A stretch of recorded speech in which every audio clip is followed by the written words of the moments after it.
Transferring wealth successfully starts with asking yourself questions that will give your family a better life now and for generations to come.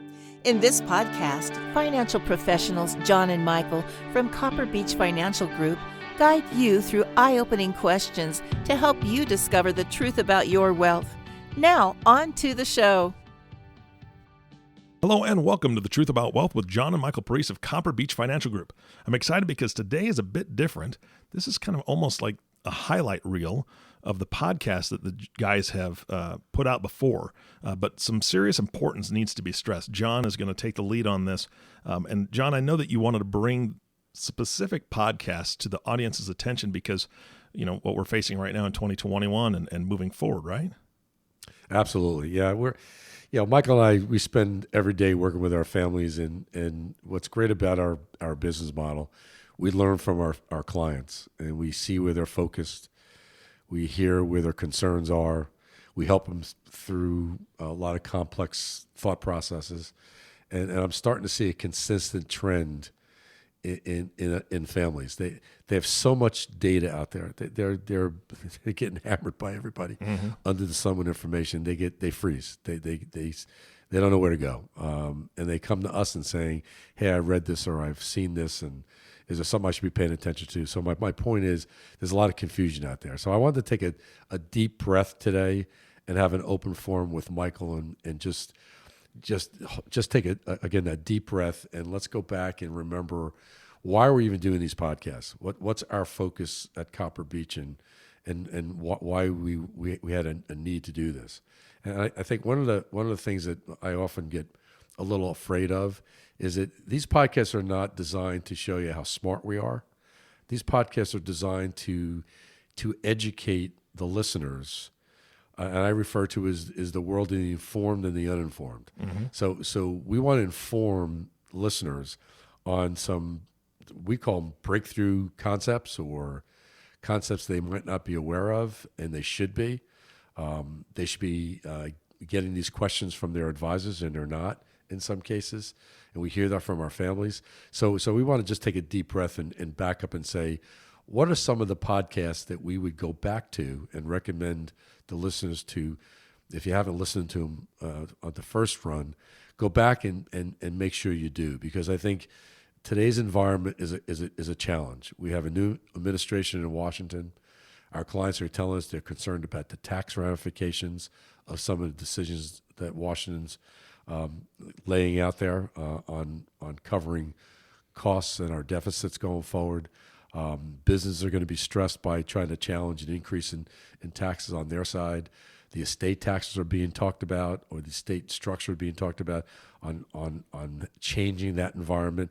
And again, that causes a lot of stress to our families. So I thought maybe a refresher and pointing out some podcasts and reintroduce some of these concepts are important. But the first thing I'll say before I get Michael involved is that this starts with planning. If you haven't started planning, just get it done. I mean, sit down with a pad of paper and say, here's the 5 things that I'm most concerned about when it comes to of my family. So if you haven't looked at your wills lately, you haven't looked at your financial affairs lately, start with that and get basics done and reintroduce your plan to yourself and obviously to your children if that's a part of it, and get it rekindled and get focused on it. So I think planning, and this is my opinion, is more important today than it ever has been before, because the world is changing very quickly. Technology is moving quickly. A lot of information out there, and people are making a lot of wrong decisions. Let me say that one more time. They're making a lot of wrong decisions because they're inundated by misinformation about different things, and they don't have a good team of advisors that are guiding you through some of this complexity. So the second thing I'll tell you is, get in touch with your financial planner, your accountant, your attorneys, and revisit your planning and start with that piece. Well, and this is the cheat sheet, right? I mean, this is what this podcast is all about. Yes. I'm just going to cut to the chase. Cheat sheet, I like that. Yeah, episode 14, 10 strategies for estate planning. So that I would say that would be something that you want to listen to, especially as you're going through the concept. And like you said, get a pad of paper out and think about what you need to be doing. Listen to that one, listen to some strategies, and then contact those professionals that you need to get involved. Yeah, that's a good one. It wasn't one that I wrote down, but that's a great example. Thank you. Yeah. And the procrastination is our nemesis, and yeah, Eric, you and I talked about that in the past. Is that don't put it off. You just can't put it off. It's too important to you, and particularly your family and the generations. Remember, Copper Beech thinks 100-year cycles. So the G1, and we talked about this a few podcasts ago. G1 has the responsibility of laying all this out to make sure that G2 and G3 are protected the best they can. So that's why planning is important.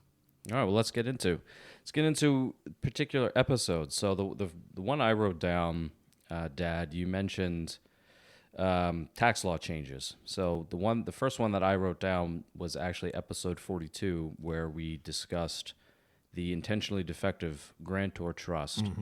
Yes. And I think that one, we actually had a lot of good feedback on that podcast. And we did that podcast before the end of the year. This is before the year 2020 and ended. And we did that because, it was actually, I believe, before the election. I think that we recorded that, if I remember correctly. But the reason why we did that was twofold. And you mentioned tax law changes. And now with the new administration, the Biden administration, one of his campaign proposals was reducing the lifetime gift and estate tax exemption down to the it's probably back to 2009 levels. So that's around $3.5 million per person. So we discussed taking advantage of this intentionally defective trust, grantor trust, as a way to capture the existing laws that are in place today. They're still currently in place as of the recording of this podcast. And so that would be one that I would probably say to go back and listen to, again, if you haven't already. And also because, again, we're coming out of a pandemic, and a lot of businesses can really lower their value down just due to all of the stress that we've been going through as a planet, and how the businesses have lowered their values. All of that is a benefit from an estate planning context. So that would be one that I would probably recommend that our listeners go back and take a listen to. Michael, that was an excellent point. It is a good podcast, and I think it's a very important that you look into that strategy because of where we are. And we've had families that have used that technique, and it's worked very well for them. Yeah, the other one that I would go back and listen to, again, related to, I should say, tax law changes, is episode 36, which we had a guest on that podcast, Derek Myron from Centura Wealth Advisory, and both he and I discussed the Grantor Charitable Lead Annuity Trust. That is one that has really a lot of tax benefits, both income tax benefits, estate tax benefits, asset protection benefits, philanthropic benefits, of course, because it is a charitable trust. And again, with the uncertainty surrounding where we are in the tax world, I think that might be one that is good for listeners to go back and take a listen to, and perhaps incorporate that in their planning for this year as well. Yeah, and coupled with that is the Secure Act. We talked about that in another podcast. But because the laws are changing around IRAs, these charitable concepts, these charitable lead trusts, could be another option for families to consider versus an IRA or a qualified plan. Mm-hmm. But both those podcasts you should listen to. Yeah, that's episode 27. We had another guest on that. Was Mary Reed was going through a very creative distribution solution to, again, one of the benefits of that solution is to take advantage and protect the IRA assets from what you mentioned, Dad, the Secure Act. So that is, again, that's a law that was put in place the beginning of 2020, and we actually had Mary on probably in the beginning of 2020. It's still an area that we're not, I don't know if it's really sunk in for a lot of taxpayers yet about really what this law does, but it really is going to change the generational component and tax picture for families that have large IRA assets, and they're going to leave those assets to their children. If you remember what Mary talked about, under this new law, the prior law used to be you could leave these IRA assets to children, and your children could elect what's referred to commonly as the stretch. So basically, they could inherit that IRA from a parent, and they could take payments from that IRA account or other qualified plan account over their lifetime. So if they were younger, let's say they're in their 30s or 40s, they take a very, very small amount on a percentage basis out of that account annually. And then throughout their lifetime, the assets can still grow inside of that account tax-free based on the old law. The new law under the Secure Act has changed that. So now, in that same example, the child can no longer stretch the IRA. They have to withdraw all the assets no later than 10 years after the death of the account owner or the parent in this example. So that, depending on your asset makeup, and we have a lot of families that have accumulated over their careers, they've been very successful. They've accumulated a lot of wealth inside of qualified plans and IRAs. Now that's going to be a big tax burden to the kids. That, again, I don't know if a lot of families have really paid attention to that yet, and they should. So that's actually, I think, going to be, as a teaser, a future podcast episode. I think we're gonna probably explore that law in a little bit more detail, and possibly some strategies that you can consider to avoid it. Yeah, in the doctor world, the medical world, is most of these doctors, they established pension plans. That was the only way they could put retirement dollars away, and they were allowed to put a pretty good chunks of money away each year based on the pension rules.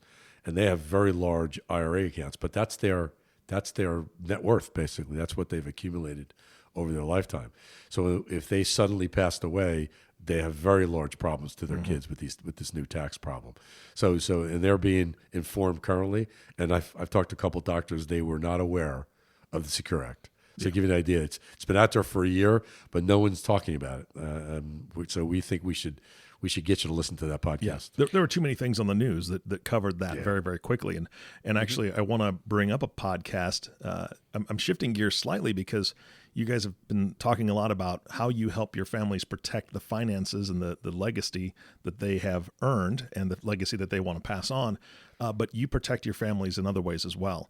And I think the timing of the release of episode 26 is kind of a crazy coincidence, if we can call it that. It released February 12th of 2020, right before the pandemic really went in full swing, right? It was right in the middle of February, early March, when everything started getting locked down, and there was a lot of news about that. But episode 26 is your estate plan public or private? And how telling is that? Because for those families that don't understand the difference and didn't know that maybe their estate plans were in a private or in a public situation where it had to go through a public process, the court systems were locked down. The court systems wouldn't even do certain things. How stressful and how much time did families waste because somebody's estate plan had to go through a public process instead of being private and locked down? So that's another way I see that you guys protect your families, is not just the finances, but their time, their energy, their stress levels. You teach them how to make alterations and changes to what they currently have in their plan to make sure that things run smoothly, flow correctly to the next generation, and don't waste their time. Yeah, that's a really good point, Eric. And I didn't realize that actually that one came out right before everything got shut down. So you're right. I mean, the courts were shut down, and I'm sure to a large extent in some places they still are a year later.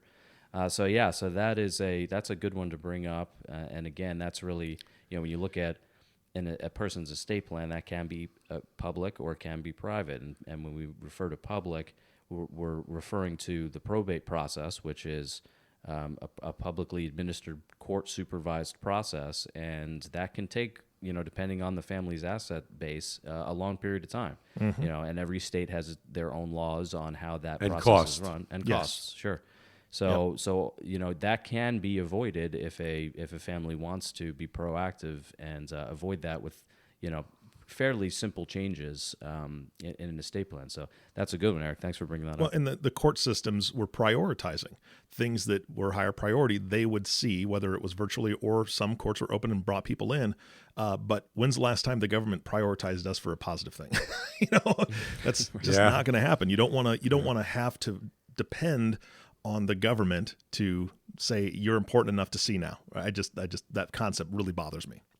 Yeah, no, that's you're right there. Another one that I've written down is actually more of a recent one that we just released not too long ago. It's actually episode 52, on 1031 exchanges. And I think that one, again, it's pretty recent that we've released that, but if you haven't listened to that one, I would go back and listen to that as well.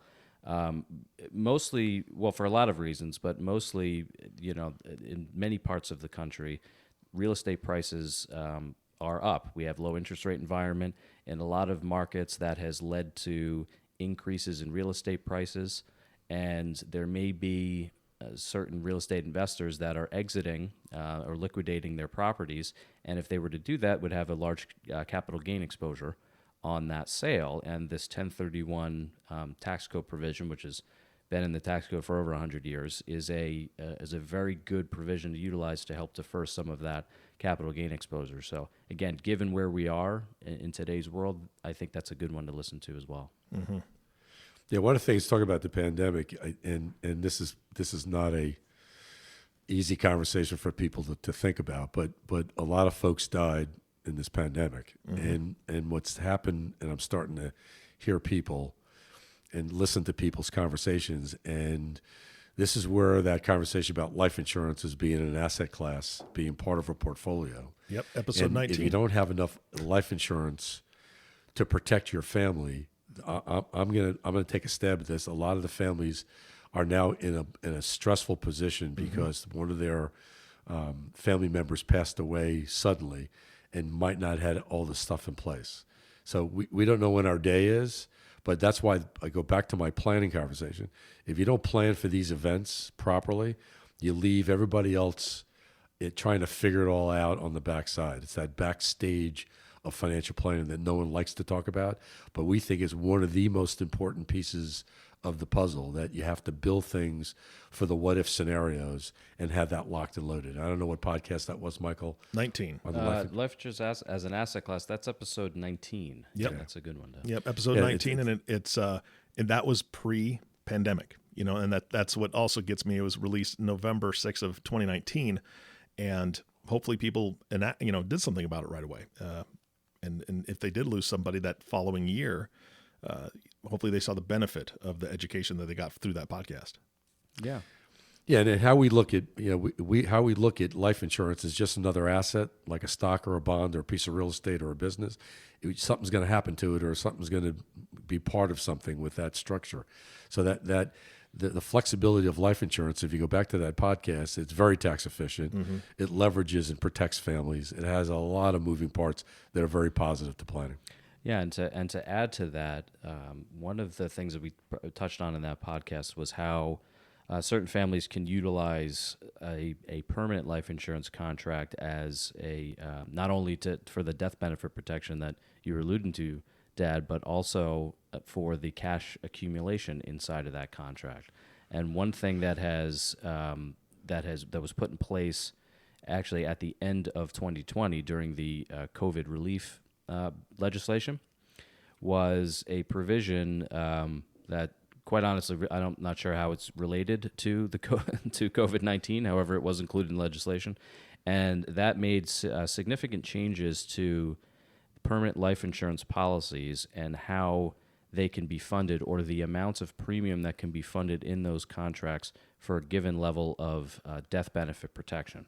So if you remember listening back to that episode 19, if you want to utilize a life insurance contract as an asset class or as an investment vehicle, you have to have a minimum amount of death benefit inside of that contract in order for it to be classified as life insurance. If it doesn't meet that requirement, it's called what's called a modified endowment contract. Don't need to know what that term really means. But basically, if you want to maximize that strategy, you have to have a minimum amount of death benefit there.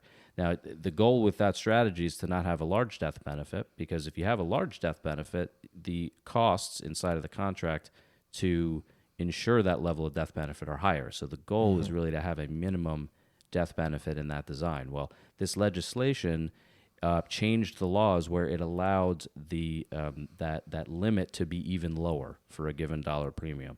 So again, that's one thing where, given where we are, you might want to go back and listen to that podcast to get some education there, and also perhaps talk to your advisors on how that might fit in your plan depending on your circumstances. Yeah, go back to the change in the IRA rules. people are now looking at the insurance design as being another avenue.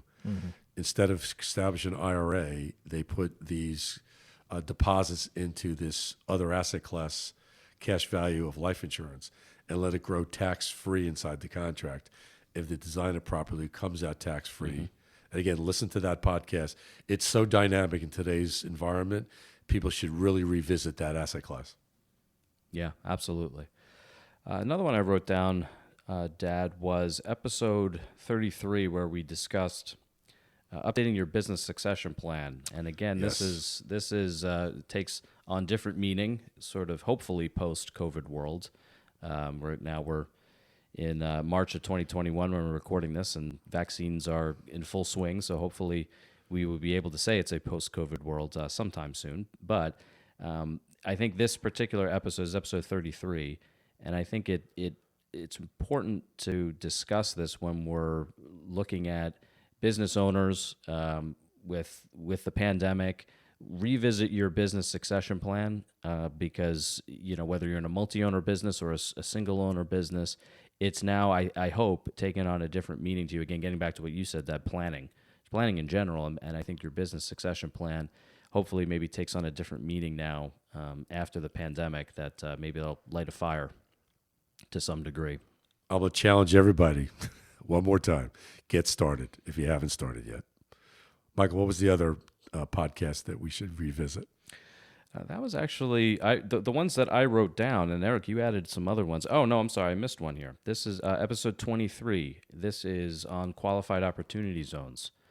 That was a provision that was put in place in the Trump tax cuts, the TICJA law that was passed in late 2017.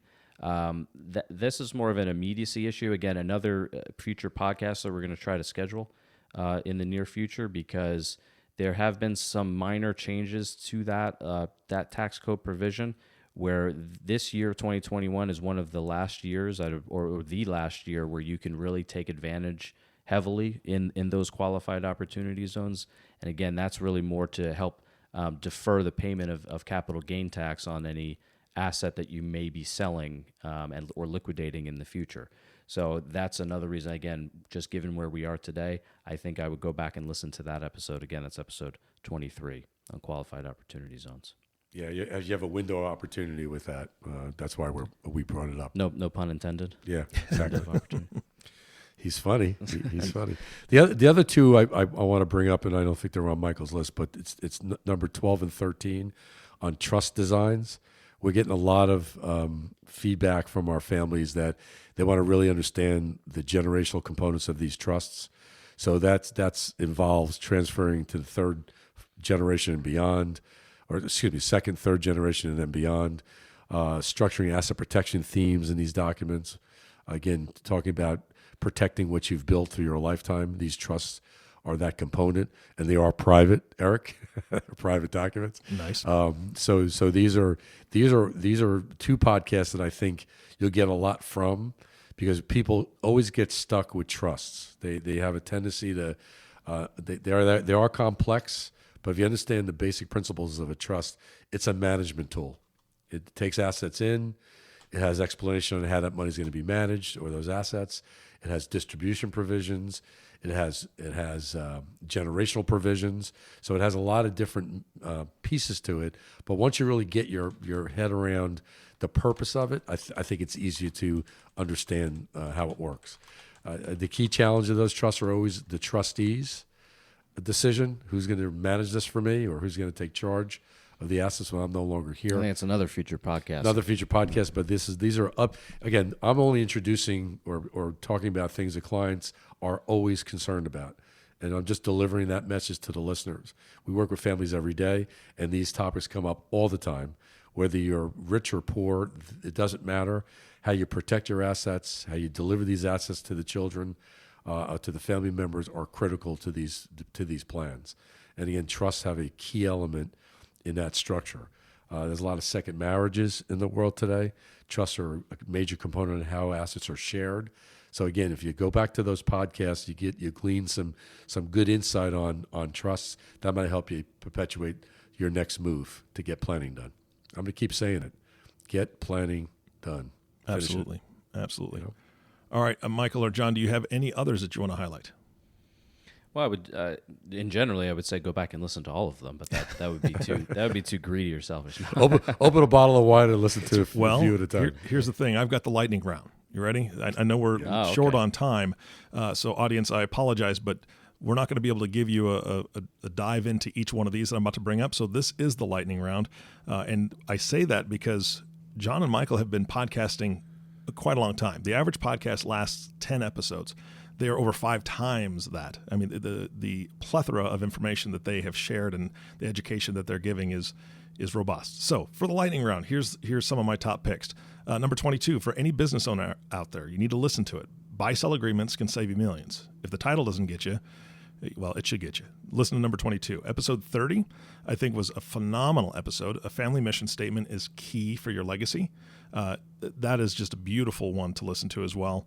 And number 31 was a great one because it was your common concerns answered. It was almost like a Q&A with John and Michael, where I know that some audience members had emailed in some questions that they had. So we gathered some of that stuff and they answered it on the podcast. So that was great. And I can't end this podcast today without, just like you said, John, open a bottle of wine. Well, that would be episode 33 and 34 with Tim O'Rourke. You guys, you guys traveled through a couple different countries talking about wine. So how could I forget that one? Yeah, you can't forget those two. You betcha. Those were just fun, and it was. I must listen. Yeah, I guess with in a post-COVID world, we can all use a bottle of wine or two. So yeah, maybe that's absolutely. Well, as the audience members are writing these down and listening to these different ones, they can kind of break them up with the wine ones as well, because there's so much information they're going to get. They need to have a little bit of fun, and they can pop a cork with us. So that would be great, guys. Any closing thoughts for today's podcast?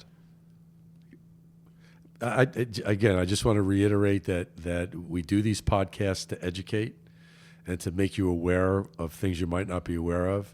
I think they have value. At least we're getting feedback from listeners that they see value in what we do, and we take a lot of pride in the effort we put forth. Thanks to you, Eric. These are adventures for us. Again, being now over 50 podcasts. They're fun to do, but fun is not the focus. Mm-hmm. It's really getting the information out to the masses, who's ever willing to listen, to take it to the next step in planning. Yeah, absolutely, and I appreciate that about both of you. I know where your heart is, and I think the audience does too. They hear it in your voice, they hear it in the discussions you guys have amongst yourself, and especially with all the phenomenal guests that you bring onto the show that really provide some really deep insights into what could truly affect these families in incredibly positive ways. So thank you guys both for doing what you do. And of course, our last thank you goes to you, the listening audience. We wouldn't be here without you. Thank you for tuning in and listening to the Truth About Wealth podcast with John and Michael Parise. If you have not subscribed to the podcast yet, please click the subscribe now button below. This way, when John and Michael come out with a new podcast, it'll show up directly on your listening device. This makes it really easy to share these podcasts with your friends and family. Share this list with them. They'll get a kick out of all the different ones that they're going to receive from you, and they'll know what to do with them. Again, thanks for listening today. For everyone at Copper Beech Financial Group, this is Eric Johnson reminding you to live your best day every day. And we'll see you next time. Thank you for listening to the Truth About Wealth podcast. Click the subscribe button below to be notified when new episodes become available. The information covered and posted represents the views and opinions of the guest and does not necessarily represent the views or opinions of Copper Beech Financial Group. The content has been made available for informational and educational purposes only. The content is not intended to be a substitute for professional investing advice. Always seek the advice of your financial advisor or other qualified financial service provider with any questions you may have regarding your investment planning. This material is for informational purposes only. Neither APFS nor its representatives provide tax, legal, or accounting advice. Please consult your own tax, legal, or accounting professional before making any decisions. Copper Beech is not affiliated with American Portfolios Financial Services, Inc. and American Portfolios Advisors, Inc. Securities offered through American Portfolio Financial Services, Inc., a member of FINRA SIPC, investment advisory and financial planning services offered through American Portfolio Advisors, Inc., an SCC-registered investment advisor. These opinions are subject to change at any time without notice. Any comments or postings are provided for informational purposes only and do not constitute an offer or a recommendation to buy or sell securities or other financial instruments. Readers should conduct their own review and exercise judgment prior to investing. Investments are not guaranteed, involve risk, and may result in a loss of principal. Past performance does not guarantee future results. Investments are not suitable for all types of investors. Copper Beech is an unaffiliated entity of American Portfolios Financial Services, Inc. and American Portfolios Advisors, Inc. Any opinion expressed in this forum is not the opinions of American Portfolio Financial Services, Inc. and American Portfolio Advisors, Inc., and have not been reviewed by the firm for completeness or accuracy.